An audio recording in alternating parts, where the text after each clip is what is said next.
Good afternoon to all my coffee drinkers and tumbler users. As the title of the video suggests, we're going over my top 5 tips for tumbler use and care. That includes your double-walled stainless steel bottles, whether it's from Arctic or an Ozark or even a Yeti version. And also, if we get into the tumblers as well, whether it's a Yeti or an off-brand one that you pick up on Amazon, or even an Arctic, or even a giant Ozark Trails, which I'll put next to the Yeti there. So yeah, for best methods for keeping these clean and functioning properly, let's dive into it. Okay, so my first recommendation when it comes to washing out either your bottles or your tumblers, always wash with a sponge brush or a sponge itself, just for aesthetic purposes, to keep the outsides looking good. And then if your inside of your cup is a nice well-coated stainless steel and you don't want to wear that down and stain the inside, don't use a green pad. So always stay away from green pads, and on the outside stay away from the green pad sponge brushes. Now for interior use, like on my Yeti here for example, pop this one apart. On my Yeti for example, you can't tell too well because of the lighting at the moment, but this one has stained on the inside towards the bottom, and I think a big part of that is due to the older Yetis here. Their coating on the inside was not as good, so I actually have coffee stainage on this.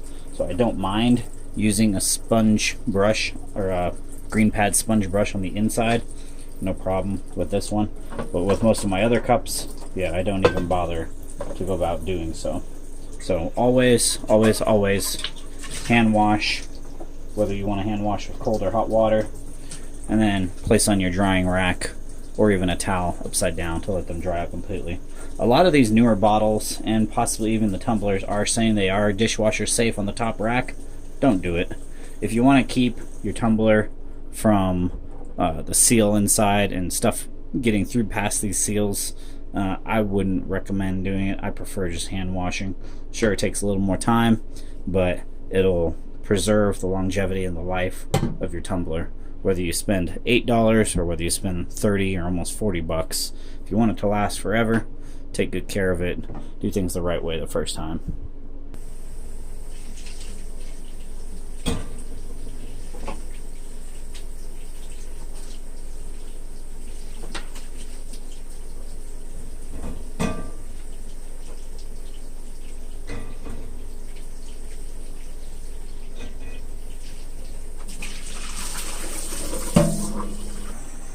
Tip number 3, when you're making your coffee in the morning, while your coffee is being brewed, whether you're putting it in a tumbler or into a thermos or something else, make sure you preheat your tumbler.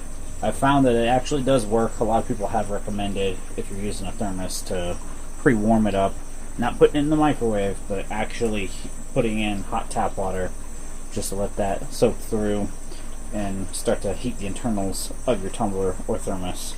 And that actually works, and I'd say do the same method when it comes to keeping things cold. Going ahead and cool it down with cold water. Do not put these in the refrigerator, but going ahead and cool it down with cold water, and that will help your longevity of your beverage stay hotter or colder longer. Tip number 4, never refrigerate your tumblers or even freeze them, because that can lead to your drinks icing over and becoming blocks. And I hope people are smart enough, but just to add it in there just in case, don't ever microwave these suckers. Even if it is a coated outside but a stainless steel inside, don't do it.